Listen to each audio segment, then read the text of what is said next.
ఇక్కడ ఏం కనబడుతుంది? నేనే చదువుతాను చూడండి. వారు యెరూషలేమునకు సమీపించి ఒలీవల కొండ దగ్గరనున్న బేత్పగే బేతనియు అనే గ్రామంలోకి వచ్చినప్పుడు ఆయన తన శిష్యులలో ఇద్దరిని చూచి, మీ ఎదుటనున్న గ్రామమునకు వెళ్ళుడి, అందులో మీరు ప్రవేశింపగానే కట్టబడి ఉన్న గాడిద, చెప్పండి, ఆల్రెడీ టైడ్ అప్.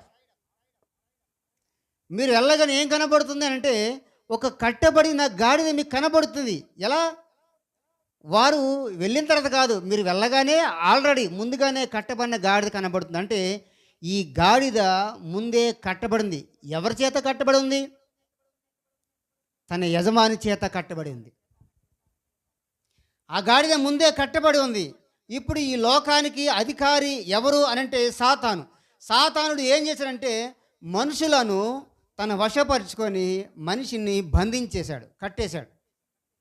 ఏమాత్రము విదిలించుకోకుండా తనకు తాను విప్పుకోకుండా తాను సాతాను సంఖ్యల చేత బందీ అయిపోయాడు. ఇప్పుడు ఈ లోకము ఎవరి చేత బంధించబడిందంటే సాతాను చేత బంధించబడింది. ప్రతివాడు కూడా సాతానుకి లోనై సాతాను చేత కట్టబడి ఉన్నాడు.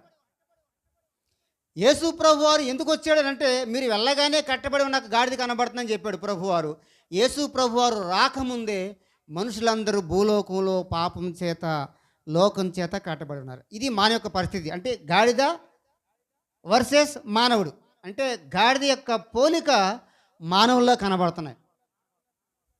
అందుకు చెప్పాడు, గాడిద స్వభావం ఎలాగైతే ఉంటుందో, గాడిద స్వభావం మీకు తెలుస్తో లేదో తెలుసు కానీ అది తిరుగుబాటు స్వభావం ఉంది. బాగా తిరుగుబాటు, అసలు ఎవరి మాట ఏందో గాడిద. అది కట్టబడి.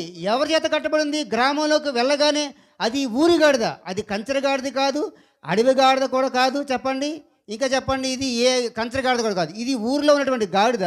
అది తన యజమాను చేత కట్టబడింది. దేనికి పనికి రాకుండా అది అలాగ కట్టబడింది అంతే. దాన్ని ఎవరు కూడా విప్పలేదు, ఎవరు కూడా తోడుకు వెళ్ళలేదు, దానికి ఎవరికి కూడా ఉపయోగపడకుండా అది ఆ రీతిగానే కట్టబడింది. నేటి మానవుని యొక్క పరిస్థితి ఏంటి అని అంటే, లేకపోతే యేసుక్రీస్తు ప్రభువారు రాకముందు మానవ యొక్క పరిస్థితి ఏంటంటే తను బంధకాల చేత కట్టబడి ఉన్నాడు.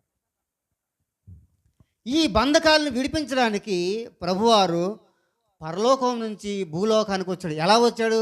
గొర్రె పిల్లగా వచ్చాడు. అంటే గాడిద స్వభావము కలిగినటువంటి మనిషిని విడిపించడానికి మనిషిగా దేవుడిగా ఉన్నటువంటి యేసుక్రీస్తు ప్రభువారు గొర్రె పిల్లగా వచ్చాడు. అంటే గాడిదను విమోచించడానికి గొర్రె పిల్లగా వచ్చాడు. అది నమ్మన. గొర్రె పిల్ల అంటే యేసుక్రీస్తు ప్రభువారికి సాదృశ్యము. గాడిద అంటే పాపములో కట్టబడి ఉన్నటువంటి మనకు సాదృశ్యం.